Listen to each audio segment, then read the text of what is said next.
नमो नमः, हार्दिक अभिनंदन, स्वागतम आप सभी का संस्कृत व्याकरण की यूट्यूब क्लास में। और आज की क्लास में हम पढ़ने वाले हैं इदम शब्द से बनने वाला। आज की कक्षा का हमारा शब्द रूप क्या है? इदम शब्द रूप। पिछली कुछ कक्षाओं से हम इसी शब्द रूप से बनने वाली सिद्धियों का निर्माण कर रहे हैं और निर्माण करते करते इदम शब्द से आज का जो हमारा होगा वो रहेगा तृतीया का एक वचन। इदम शब्द से तृतीया के एक वचन में क्या रूप बनता है, कैसे बनता है, कौन कौन से आदेश उसमें होते हैं, कौन कौन से सूत्र उसके अंदर काम में आने वाले हैं।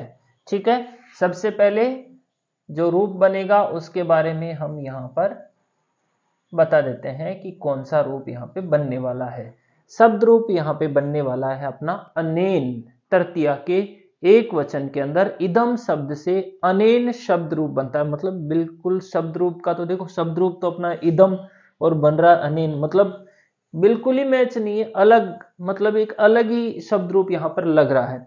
तो प्रश्न अपनी परीक्षा में किसी भी तरह से बन सकता है। जैसे कि यहाँ पे प्रश्न ये पूछ लिया जाए कि अनेन का मूल शब्द रूप, भाई जो अनेन सिद्धि आपने बनाई है उसके अंदर मूल शब्द क्या है? मूल शब्द अब यहां पर है अपना इदम शब्द।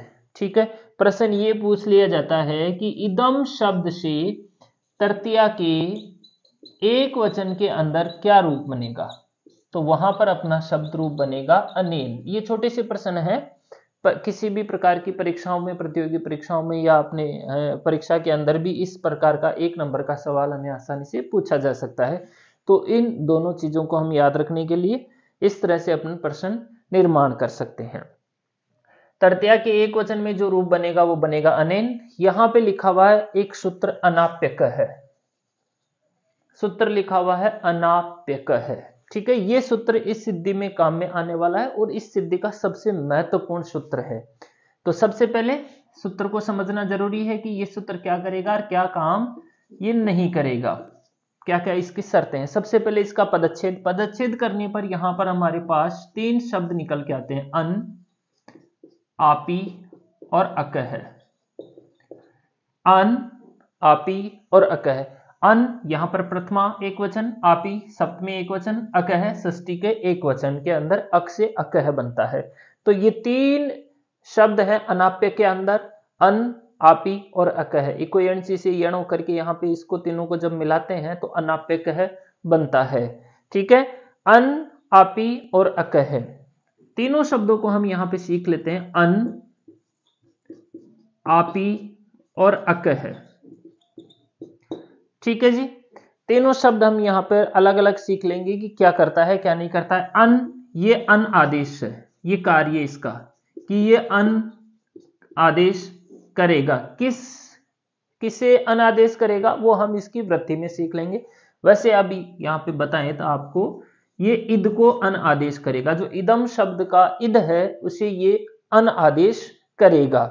कहां करेगा? आपी। यहाँ पे एक तो शब्द है आ, दूसरा शब्द है पी। सप्तमी का एक वचन है, अगर इसे सप्तमी के एक वचन को हटाते हैं तो यहाँ पे ऐसे आ और प, इस तरह से हमारे पास रूप बन के आएगा। आ का मतलब हो गया टाका आ। टा प्रत्यय जो होता है, टा प्रत्यय तृतीया के एक वचन में उसका जो आ है वहां से लेकर के सुप का जो प है वहां तक काम करेगा ये सूत्र। आ से लेकर के टा प्रत्यय के आ से लेकर के सुप प्रत्यय सप्तमी का जो बहुवचन है वहां तक ये सूत्र काम करने वाला है। ये इसकी शर्त है, ये इसकी शर्त है, ये भी इसकी शर्त है। अकह, अकह का मतलब होता है न, क, इति, अकह। ये इसकी शर्त है, ये भी इसकी शर्त है, न, क, इति, अकह। इसका रोल अलग है, ये चीज हम थोड़ी सी देर के बाद में सीखेंगे कि अकह की क्या समस्या है। ये हमारे यहां पर भी आएगा अकह। ठीक है, अब यहां पर अर्थ की ओर चलते हैं। सूत्र का अर्थ की सूत्र क्या कहता है। देखो, पदच्छेद हो गया। पदच्छेद के जो तीनों शब्द आए थे उनको हमने यहाँ पर डिटेल से सीख लिया है कि ये सूत्र अन आदेश करता है किसके स्थान पर? इद के स्थान पर। क्या शर्त है इसकी कि टा प्रत्यय का तृतीया के एक वचन से लेकर के सप्तमी के शुभ प्रत्यय तक। ठीक है, मतलब 15 प्रत्यय आ गए इसके अंदर, कुल 15 प्रत्ययों में ये काम करता है। हो सकता है आगे इसका अपवाद सूत्र आ जाए या इसका कोई काट करने वाला सूत्र आता है, वो एक अलग बात है, लेकिन अभी ये फिलहाल ये कहता है कि मैं प्रत्यय के एक वचन से लेकर के सप्तमी के बहुवचन तक ये काम करूंगा। अर्थ क्या है इसका? अर्थ ये कि अककार, अककार, यहां पे लिखा हुआ है अककार, ये एक नया शब्द है। अककार मतलब न क इति अक, ठीक है। अककार के इदम के इद को अन, देखो अककार से यानी अककार के, इदम यानी इदम के, इद यानी इद को, इदम का जो इद है, ये जो इदम शब्द है इसमें से जो ये इद है, ठीक है, यहां पर भी हमने ये लिखा था इद, इस इद को क्या करूंगा? अन आदेश, इस इद के स्थान पे ये भाई साहब अन आदेश करेंगे, तो यहां पे इदम इद प्लस अम, इस तरह से ये स्थिति यहां पर आगे रहने वाली है, ठीक है। आपी विभक्तो, आपी विभक्तो का मतलब हो गया टा से, आपी का यहां पे लिखा हुआ है मैंने, आपी का मतलब टा से लेकर के सुप, टा से सुप विभक्ति तक, सुप विभक्ति तक ये काम करेगा ये सूत्र, ठीक है। अब यहां पर एक नया शब्द जो आया है, बाकी सारी चीजें तो अपने को समझ में आ गई कि ये शब्द जो है, ये सूत्र अनापेक है, जो सूत्र है वो इदम के इद को अन आदेश करने वाला है, ठीक है। यहां पर भी अच्छे से अपने को डिटेल से इसने समझा दिया कि इदम के अद को मैं अन आदेश करूंगा। आपी विभक्तियों, ये भी हमें समझ में आ गई कि ये कहां कहां काम करने वाला है। अब यहां पर जो मूल जो शब्द है वो हमें समझ में नहीं आ रहा, अककार, ये अककार का क्या रोल है भाई, ये तो समझो। अककार मतलब समझ में नहीं है यहाँ पे, देखो समझ में इसलिए नहीं आ रहा अपने को, देखो इसमें होता क्या है, जब हम आगे चलकर काम करने वाले होंगे, जब भी हम आगे चलकर यहां पर काम करेंगे, इसमें ये क्या कहता है सूत्र अककार, एक तो शब्द होता है इदम शब्द, एक शब्द होता है इदकम शब्द, दो शब्द होते हैं, एक तो इदम एक इदकम शब्द, ये अकच प्रत्यांत शब्द होता है, इसलिए इसके अंदर क होता है। इदकम शब्द और इदम शब्द, इदकम शब्द और इदम शब्द। अब यहां पे क्या दिक्कत हुई, जब ये सूत्र कहता था कि मैं इद को अन आदेश करूंगा, तो इस इदम के इद को भी अन आदेश होता और इस इद के अन को भी इद को भी अन आदेश होता, ठीक है। इसको भी ईद के स्थान पे अन आदेश होता और इसको भी ईद के स्थान पर अन आदेश होता। कब होता? जब ये सूत्र यहां पर अककार नहीं लिखता। अककार लिखने से क्या हुआ कि ये सूत्र कहता है कि मैं ऐसे इदम को ही, ऐसे इदम के ईद को ही अन आदेश करूंगा जिसके अंदर क नहीं हो। अक यानी न क इति अक है, जिसमें क नहीं हो ऐसे ईद को ही मैं अन आदेश करूंगा, अगर उसके अंदर क है तो उसको मैं नहीं करूंगा। अब देखो जी, इसके अंदर तो क है, तो ये सूत्र साफ साफ मना कर दिया कि भाई साहब यहां पे तो मैं काम नहीं करने वाला हूं। क्यों नहीं करने वाला हूं?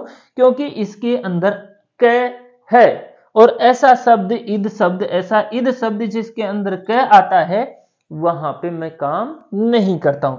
इसीलिए यहां पे ये ईद को अन आदेश नहीं करेगा, केवल इदम को ही अन आदेश करेगा। तो आपको अच्छे से अककार की यहां पर परिभाषा समझ में आ गई होगी कि इस सूत्र के अंदर अककार क्यों है। आगे भी सूत्रों के अंदर ये अककार आएगा, तो आप इसे यहां पर अच्छे से सीख लें। तो ये था अपना अनापेक है सूत्र का पदच्छेद, वृत्तीय अर्थ और इसके तीनों शब्दों का यहाँ पे अर्थ, इसका उदाहरण यहाँ पे हम सीखेंगे डिटेल से कि ये क्या काम करता है क्या नहीं करता है, ठीक है। इदम शब्द, अब यहां पर हम शुरू करते हैं इसकी अनेन सिद्धि के निर्माण में। सबसे पहले हमारे पास हम लिखेंगे इदम शब्दात, इदम शब्दात हम लिखेंगे, फिर यहां पर हम प्रातिपदिकत्वात्, प्रातिपदिक संज्ञा हम कर देंगे प्रातिपदिकत्वात्। जैसे ही प्रातिपदिक संज्ञा होगी, यहां पर सुप प्रत्यय करने के लिए हमारे पास सूत्र आ जाएगा स्वौ जस मौट षष्ठाभ्याम विस्नेभ्याम वैस नसीभ्याम नसी सामान्योपसुप, ठीक है। आप पूरा लिख लें इसे, इति सूत्रेण कौन सी विभक्ति के अंदर बनेगा? तृतीया के एक वचन में। तो हम यहां पे लिखेंगे तृतीया एक वचनी। तृतीया विभक्ति के एक वचन के अंदर कौन सा प्रत्यय होने वाला है? टा प्रत्यय। कौन सा प्रत्यय यहां पर होगा? टा प्रत्यय। ठीक है, तो यहां पर स्थिति हो जाएगी अपनी इदम प्लस टा इत्यत्र। अब यहां पर सूत्र आएगा एक ते दादी नाम है। ते दादी नाम है।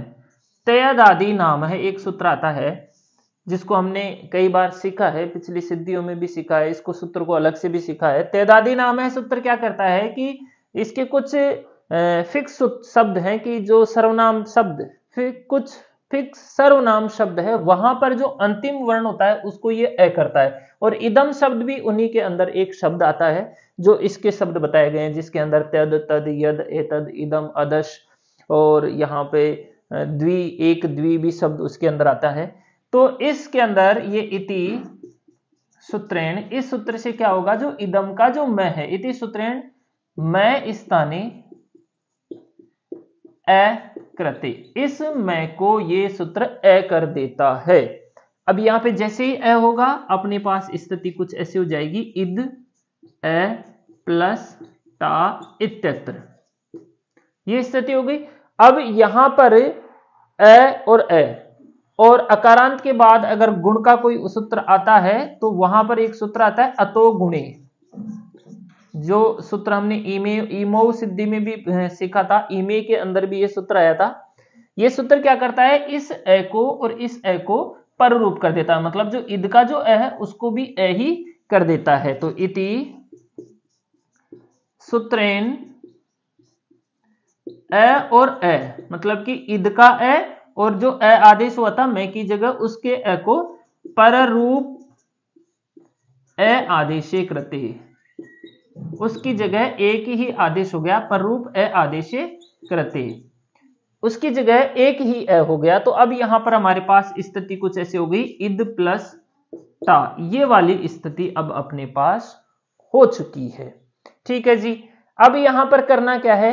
इद प्लस टा यहां पर हो गई है, देखो तृतीया के एक वचन में टा प्रत्यय हो गया है, इद भी हो गया है, इसके अंदर क नहीं है। ठीक है, तो अब हम इस सूत्र को यहां पर बुला लेंगे। तो बुलाएंगे तो ये तो तैयार ही बैठा है, इसकी सारी शर्तें यहां पे लग जाएंगी और ये सूत्र यहां पे कहेगा अनाप्यक है। इति सूत्रेन इद के स्थान पर, इद स्थाने अन आदेशे कृते, ध्यान रखने वाली बात है इसमें कि इद हलंत है और अन भी हलंत है। ठीक है, तो इद के स्थान पे अन आदेश हो गया, तो यहां पर अब इद की जगह बन गया अन।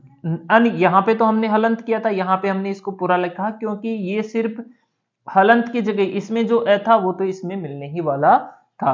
अन प्लस टा, ये वाली स्थिति हो गई। अब अपने को बनाना है अनेन, यहां पे है अन प्लस टा, अन है अकारांत, इधर हो गया टा प्रत्यय, तो यहां पर टा को इन आदेश करने वाला जो हमने कई बार रामायण के अंदर भी हमने एक सूत्र काम में लिया है, टा नसी नसामी नात्स्य, इस तरह से ये सूत्र यहां पे आ जाएगा। टा नसी नसामी नात्स्य सूत्र क्या करता है? टा को इन आदेश करता है, नसी को आत करता है, नस को शे आदेश करता है। तो इस हिसाब से इति सूत्रेन टा स्थाने इन आदेशे, यहां पे न हलंत नहीं रहेगा, इन पूरा रहेगा, इन आदेशे कृते, टा को कौन सा आदेश हो गया? इन आदेश। तो यहां पर अब स्थिति कुछ ऐसी हो गई, अन प्लस इन, ये वाली स्थिति हो गई। अब क्या करना है अपने को? यहां पे आद गुण है से गुण कर देना है, आद गुण है। इति सूत्रेन गुणे कृते, गुण में क्या होगा? ये ए और ये ई मिलकर के ए हो जाएगा और यहां पर अपनी सिद्धि बन जाएगी अनेन इति रूपम सिद्धम। तो ये थी अपनी अनेन सिद्धि, बहुत ही सरल एक ही सूत्र है जिसे हमें याद रखना है, यहाँ पे अनाप्यक है। बाकी सारे सूत्र अतो गुणे हमने ईमो में पढ़ा था, ईमे में भी पढ़ा था, तेदादी नाम हम शुरू से पढ़ते आए हैं। अनाप्यक का एक नया सूत्र था जिसे हमने यहाँ पर सीख लिया। टाण अस्सी नशा में नाथ से ऐसे हम पहले से ही पढ़ते आ रहे हैं, और आद गुण है भी हम वर्षों से पढ़ते आ रहे हैं। तो ये थी अपनी इदम शब्द से तृतीया के एक वचन में बनने वाली सिद्धि। अनेन, धन्यवाद।